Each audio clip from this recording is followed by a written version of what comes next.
Have you ever felt like the rich are playing a completely different game? Like they just know something that the rest of us don't? Well, according to Robert Kiyosaki, they are.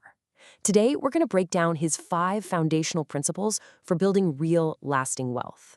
See, this is the core idea right here. Kiyosaki argues that wealth isn't really about luck or even how big your paycheck is. Nope.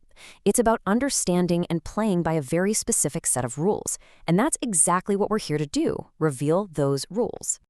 So we've distilled his entire framework down into these 5 cornerstones. You should think of this as your personal blueprint for completely rewiring how you think about money.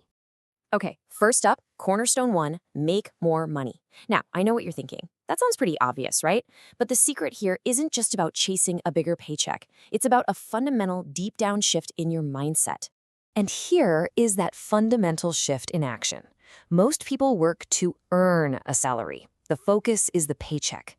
But the rich, they work to learn skills. Kiyosaki himself actually took a lower-paying job just to learn how to sell, and that one skill proved to be way more valuable than the immediate income when he went on to build his own company. So how do you put this into practice? Well, first, you start to embrace challenges. They're basically your training ground for getting better at solving problems. Second, you actively seek out bigger, tougher problems to solve as you gain more experience. And third, this is a huge takeaway from Kiyosaki. You learn how to solve other people's money problems, not by lending them cash, but with your knowledge. Because at the end of the day, the more problems you can solve, the more you're going to earn. All right, let's move to our second cornerstone, and you'll see how this all starts to build. Protect your money. Earning more is just the first step. You also have to build a serious defense to keep what you've earned. Kiyosaki has a pretty stark warning here. The world is full of what he calls financial predators. And if you think about it, it makes sense. You've got banks profiting on the huge gap between what they pay you in interest and what they charge for loans. You've got advisors who might be selling outdated strategies, or experts who seem a lot more interested in your wallet than in your wealth. So what's the solution? You build a defense. You assemble a team of pros. We're talking experienced lawyers, sharp tax specialists, good accountants. And Kiyosaki is so clear on this. The most important member of that team is you. You have to take responsibility and educate yourself, because believe me, no one will ever protect your money as fiercely as you will. This leads us right into the third cornerstone, budget for assets. Now, this isn't just about saving money. It's about actively and intentionally directing your cash flow toward things that are going to make you even more money. The goal here is actually really simple, but it is so powerful. Create a budget surplus. All that means is you have more money coming in than you have going out. But that extra cash, it isn't just savings. It's the seed capital. It's the fuel for every single investment you're ever going to make. You know, Kiyosaki has this fascinating take on this. He says you can predict anyone's financial future just by looking at their expenses.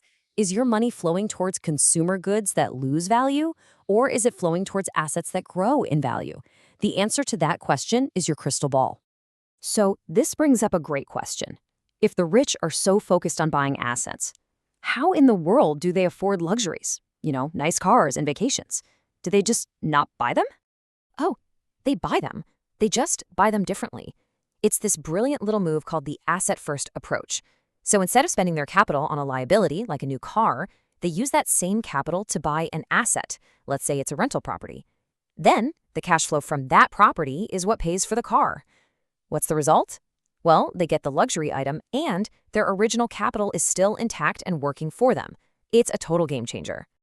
All right, now for cornerstone number 4, leverage with investing. Once you've got that budget surplus, you need to put that money to work so it starts growing all on its own. And we're not talking about just putting money in a savings account. Kiyosaki points to 3 really powerful wealth-building engines: real estate for cash flow, securities like stocks for portfolio growth, and then what he considers the ultimate wealth creator, starting or investing in actual businesses. But here's the key, and this is a big one. Investing is not a set-it-and-forget-it activity. It absolutely demands that you are constantly learning. To really succeed, you have to actively deepen your understanding of markets, of strategies, and of how money really works. And that brings us right to the 5th and final cornerstone, which honestly is more relevant today than ever before.